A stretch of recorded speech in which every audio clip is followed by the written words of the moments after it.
about 8 steps to building an unstoppable culture.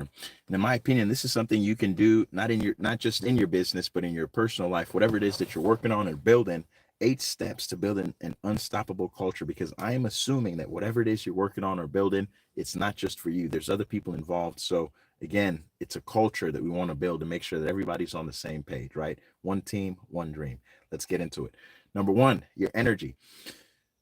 Promotions face to face. And if you didn't have energy, right? If you're trying to talk to a random stranger, promote a product or service, and you don't have the right energy, it's safe to say that people aren't going to want to talk to you. So your energy has to be right. So I would encourage you to get excited. Whatever it is that you're doing, find a way, if it's not exciting, to get excited, because your energy is contagious. If you come at somebody and you feel like, you know, you've just won the lottery, that person is going to feel like they've just won the lottery just by you talking to them, right? If you are talking to somebody like you're 1 second away from the grave, they're going to feel like, man, I need to get away from this person because I'm not trying to get in the grave just yet. So your energy is important. You want to have the right energy, but you don't want to be overwhelming with the energy. If somebody's at a 5, you maybe want to bring it to a 6 or a 7. If they're at a 7, you want to be at an 8 or a 9. You want to bring the energy, match them where they at, and take it a step above so that you're bringing them to a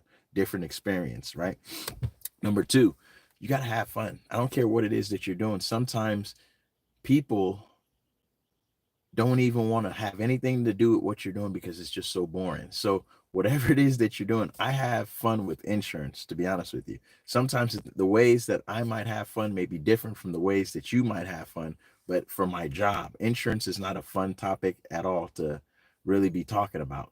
But I know the importance of understanding how insurance works and the value that I can give somebody by explaining insurance in a way that they would actually want to listen and get the information and be empowered when they're making decisions in regards to their insurance needs, right?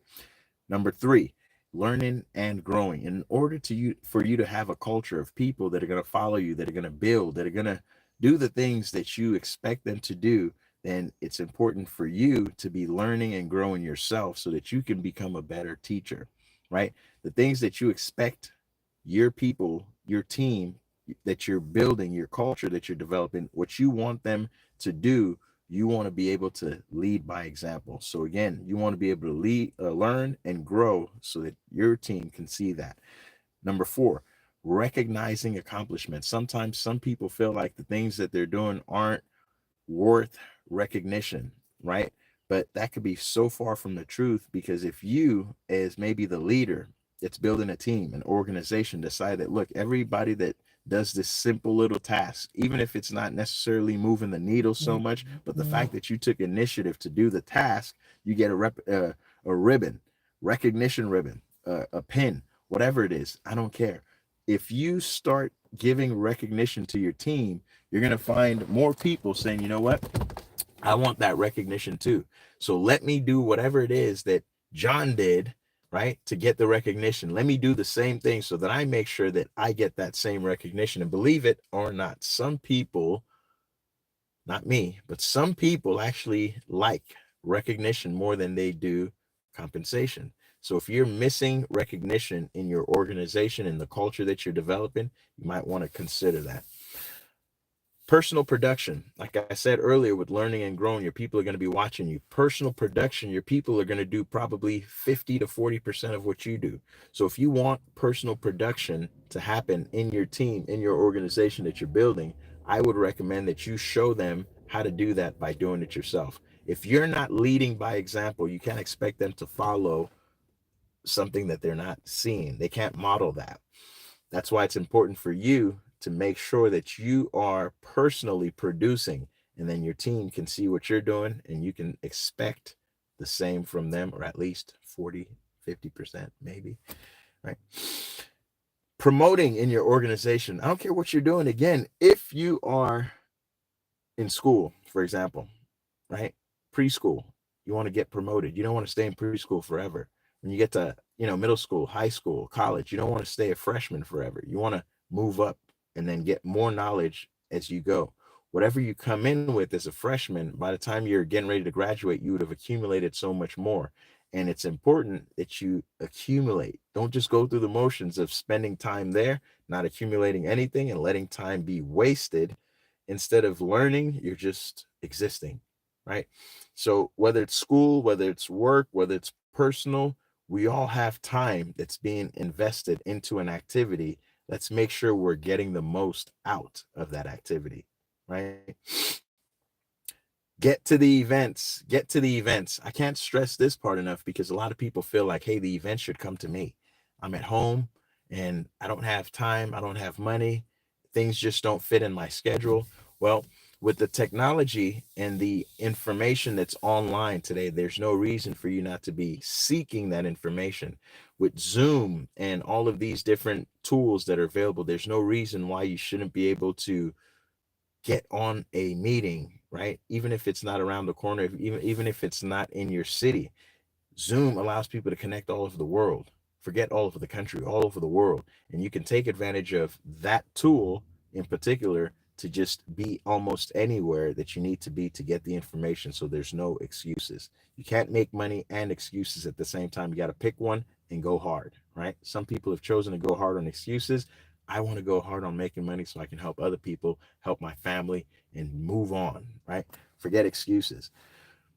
Last but not least, number 8, be engaged. If you go to the event, if you go to the Zoom, if you go to the place where the people have come and gathered, be engaged in the information, be engaged with the crowd, be engaged with the environment and with the teaching and training that may be going on at that event. Because if you're not engaged, 9 times out of 10, you're going to leave almost the same person that came in. If you're engaged, there's going to be a transformation that happens where you're going to be able to see, wow, I came in this person and now I'm leaving a new person, because my mindset has changed because of the information that I was able to receive and has gone into my brain. So look for transformation to happen at events. And if transformation isn't happening, then you're probably missing something. Look for networking, look for new relationships, look for contacts and different resources, right, to come from different events. And if you're not getting that in combination with information, there's something going on. You need to slow down, think about the reason why you're going in the first place, and make sure that you have a game plan when you get there. So I'm going to go over these 8 things again. Number 1 is your energy. Number 2 is having fun. Number 3 is learning and growing. Number 4 is recognizing the accomplishments of your team and yourself. Personal production is number 5. Promoting in your organization is number 6. And even if you're not talking about business, ladies and gentlemen, life, right? Your organization and your family, right? Your organization or of your loved ones, right? Make sure your house is in order, right? You want to be promoting in your organization as far as things that are happening. You want to be moving forward. Number 7, go to the events. The events will give you the information that you need. And a lot of the times people are missing out, and they're making the decisions with wrong information or without any solid information about the things that are important. Number 8, be engaged. Don't go to the event and not show up to the meeting. Go to the event and sit at the front row so that everybody else knows that you were there and that the speaker can see you. You can hear them clearly. If you have questions, it's easy for them to call on you, right? Be engaged. Get to the events. Promoting in your organization. Personal production is important. Recognizing other people's accomplishments. Learning and growing, having fun, and bringing your energy. Ladies and gentlemen, this was awesome. I hope this was beneficial for you as it was for me. And if I can do anything as usual to help you be more successful in whatever it is that you're working on, I'd love to hear from you. Leave me a comments in the comment section below. I am not a mind reader, so I can't tell if you don't communicate. I appreciate you for hopping on. Make it a blessed day. Bless somebody out there by sharing this video. And again, if this was worth your time today, feel free to subscribe and like. Talk to you soon. Peace.